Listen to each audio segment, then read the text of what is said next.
రాజు, రహీమ్ అని ఇద్దరు ఫ్రెండ్స్ ఉంటారు. రహీమ్ వాళ్ళ ఫాదరు బాగా పెద్ద బిజినెస్ మ్యాన్, మంచి డబ్బున్నోడనమాట. రహీమ్ చిన్నప్పటి నుంచి గొప్పడుగానే పెరిగాడు. రాజు అనేవాడు చిన్నప్పటి నుంచి పూరనమాట. తను పేదరికంలోనే పెరిగాడు. కానీ వీళ్ళిద్దరికీ అనుకోకుండా ఫ్రెండ్షిప్ ఏర్పడుతుందనమాట. రహీమ్‌కి, రాజుకిను. ఫ్రెండ్షిప్ అనేది అలాగే కంటిన్యూ అవుతుంటుంది. ఎవరైతే రహీమ్ ఫాదర్ ఉన్నారో, రహీమ్ ఫాదర్ చూసి రహీమ్‌ని తిడతాడు. "నువ్వు వాడితో ఎందుకు ఫ్రెండ్షిప్ చేస్తున్నావు? తను మన కులం కాదు, మన మతము కాదు. తను మన స్థాయి కూడా కాదు. తనతో నువ్వు ఎందుకు ఫ్రెండ్షిప్ చేస్తున్నావు" అని చెప్పేసి తిడతాడు. తనతో ఫ్రెండ్షిప్ చేయొద్దు, వద్దని ఇలా తిడుతుంటాడనమాట. అయినా కూడా రహీము తన తండ్రి మాటలు పట్టించుకోకుండా రాజుతో ఫ్రెండ్షిప్ కంటిన్యూ చేస్తుంటాడనమాట.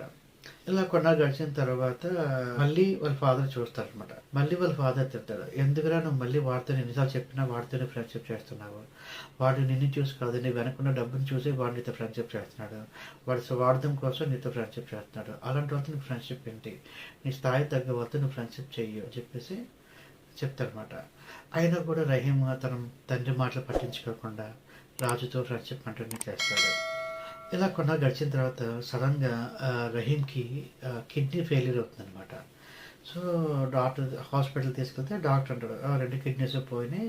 అర్జెంట్‌గా కిడ్నీ ట్రాన్స్‌ప్లాంటేషన్ చేయాలి" అని చెప్పేసి వాళ్ళ ఫాదర్ అడగగానే వాళ్ళ ఫాదర్ అంటాడు, "ఎంత డబ్బు ఖర్చయినా పర్లేదండి. అర్జెంట్‌గా కిడ్నీ సెట్ చేయండి. ఏదో కిడ్నీ ఎవరికో డోనర్స్ దొరుకుతారేమో చూడండి. అర్జెంట్‌గా ఆపరేషన్ చేయండి. ఎంత డబ్బు ఖర్చయినా పడదని" చెప్పేసి అంటారు. వీళ్ళందరూ వెతుకుతూ ఉంటారనమాట.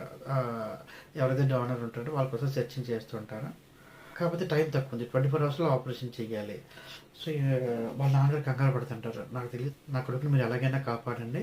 ఎక్కడున్నా సరే, ఎవరైనా ఎంత ఖర్చయినా పర్వాలేదు. నాకు డోనర్‌ని వెతికి పెట్టండి" అని చెప్పేసి డాక్టర్ చెప్తాడు. వాళ్ళ ప్రయత్నంలో వాళ్ళు ఉంటారు. ఈలోగా ఈ విషయం తెలుసుకున్న రాజు హాస్పిటల్‌కి వస్తాడనమాట రహీమ్ చూడడానికి.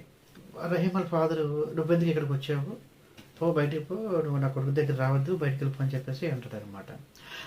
రాజు, "లేదంకుల్, ఒకసారి నన్ను చూడాలి. ఎలా ఉన్నాదో ఏంటి చూడాలని" చెప్పేసి నా తండ్రి మాటలు పట్టించుకోకుండా లోనకెళ్ళిపోతాడు. లోనకెళ్ళి చూస్తే పొజిషన్ చూస్తాడు. డాక్టర్‌తో మాట్లాడతాడనమాట. సో, డాక్టర్, "అసలు మా ఫ్రెండ్‌కి ఏమైంది? అసలు ఏంటి పరిస్థితి" అని చెప్పేసి అంటే, "లేదు, 2 కిడ్నీస్ కూడా పోయినాయి. అర్జెంట్‌గా కిడ్నీ ట్రాన్స్‌ప్లాంటేషన్ చేయాలి" అని చెప్పేసి అంటారు. "మరి ఏంటి సార్, ఏం పరిస్థితి? అది మరేం చేస్తున్నారు దానికోసం" అని చెప్పేసి అడిగితే, "మేము అదే ప్రయత్నంలో ఉన్నాము. మేము కూడా చూస్తున్నాము. ఎవరైనా డోనర్ దొరుకుతాడేమో చూస్తున్నాము. 2, 3 డోనర్స్ వచ్చినా గానీ వాళ్ళ కిడ్నీ అనేది మన రహీమ్‌కి మ్యాచ్ అవ్వలేదు. సో, అదే ప్రయత్నంలో ఉన్నాము. టైం చూస్తే తక్కువుంది. డోనర్స్ అయితే ఎవరు దొరకట్లేదు. దొరికినా కూడా సెట్ అవ్వట్లేదు. ఏం చేయాలో మేము అదే ఆలోచిస్తున్నాం. అదే టెన్షన్‌లో ఉన్నాం" అని చెప్పేసి అంటాడు. ఈలోగా రాజు ఏమన్నాడంటే, "ఒకసారి నా కిడ్నీ కూడా చెక్ చేయండి. మ్యాచ్ అవుతుందేమో. మ్యాచ్ అయితే నేను కిడ్నీ ఇవ్వడానికి రెడీగా ఉన్నాను" అని చెప్పేసి అంటాడు. డాక్టర్ చూసి, "నువ్వెందుకు కిడ్నీ ఇస్తావు తనకి? మరి నీకు కూడా ప్రాబ్లమ్ అవుద్ది కదా! పర్వాలేదా? నీ హెల్త్‌గా ఇబ్బంది అవుద్ది, ప్రాబ్లమ్ లేదా" అని చెప్పేసి అంటే, "నా హెల్త్ ఉన్నా ఎలాగున్నా ప్రాబ్లమ్ లేదండి. నేను బాగానే ఉంటాను. ప్రాబ్లమ్ లేదు. నాకు నా ఫ్రెండ్ ముఖ్యం. నేను ఎలాగైనా కిడ్నీ ఇవ్వడానికి రెడీగా ఉన్నాను. మీరు ఆపరేషన్ చేయండి" అని చెప్పేసి డాక్టర్‌తో చెప్తాడనమాట. సో, ఈ విషయం అంటేనే డాక్టర్ ఏం చేస్తాడంటే రహీమ్ వాళ్ళ ఫాదర్ చెప్తాడు, "సార్, మనకి డోనర్ దొరికాడు. కిడ్నీ కూడా మ్యాచ్ అవుతుంది. మనకి ఇంకేం టెన్షన్ లేదు. ఆపరేషన్ చేసేసుకోవచ్చు" అని చెప్పేసి అంటాడనమాట. "అవునా, ఎవరు డోనర్ ఎవరు" అని చెప్పేసి అనగానే, "ఇగోటండి ఇతనే" అని చెప్పేసి రాజుని చూపిస్తాడు. రాజుని చూసి, "నువ్వా? నీకు ఎంత కావాలో చెప్పు. ఎంత కావాలని ఇస్తాను అమౌంట్" అని చెప్పేసి వాళ్ళ ఫాదర్ అంటారనమాట. "లేదనుకో, నేను డబ్బుల కోసం కాదు. నాకు డబ్బు అవసరం లేదు. తను ఆరోగ్యంగా ఉండడం, త్వరగా కోలుకోవడం నాకు కావాలి. నేను కిడ్నీ ఇస్తానని" చెప్పేసి అని చెప్తాడనమాట. ఈ విషయం తెలుసుకున్న రహీమ్ వెంటనే వాళ్ళ ఫాదర్ దగ్గరికి వచ్చి, "డాడీ, ఏంటి డోనర్ దొరికారట? ఎవరని" చెప్పేసి అంటే, "అదేరా మీ ఫ్రెండే రాజే కిడ్నీ ఇస్తాన్నాడు. తనది నీకు మ్యాచ్ అయింది కూడానా. తన బ్లడ్ గ్రూప్ మొత్తం, తన కిడ్నీ కూడా నీకు మ్యాచ్ అయింది. సో, ఇంకేం ప్రాబ్లం లేదులే" అంటాడనమాట. అప్పుడు వెంటనే రహీమ్ అంటాడనమాట, "డాడీ, తనకి ఎంత ఇచ్చావైతే తను ఎంత అడిగాడు కిడ్నీ కోసం" అని చెప్పి అడుగుతాడు.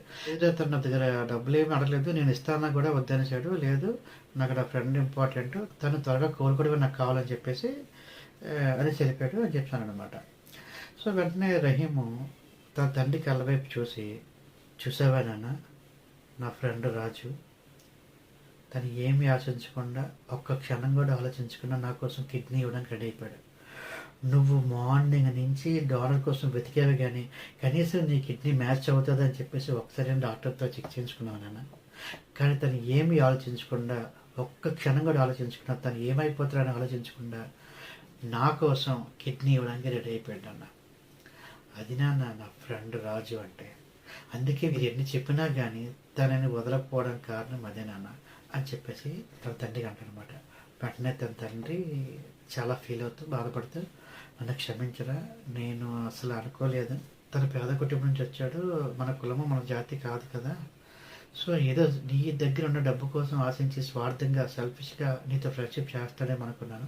ఈ రోజుల్లో కూడా ఇంత స్వచ్ఛమైన ఫ్రెండ్‌షిప్ ఉందని నేను అనుకోలేదురా. నన్ను క్షమించరా అని చెప్పేసి వాళ్ళ కొడుకుతో అంటాడనమాట. రహీము నాకు కాదు నాన్న చెప్పాల్సింది.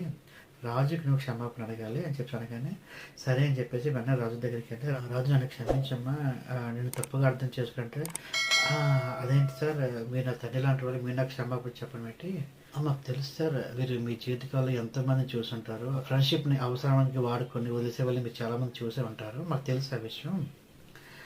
అందుకే మీరు ఎన్నన్నా కూడా మేము ఫీల్ అయ్యేవారం కాదు. మీ కొడుకు ఎక్కడ పాడైపోతాడో, ఎక్కడ మోసపోతాడో అనే బాధతోని మీరు అలా అన్నారన్న సంగతి నాకు తెలుసండి. సో, మేమేం ఫీల్ అవ్వట్లేదు అని చెప్పేసి రాజు అంటాడనమాట.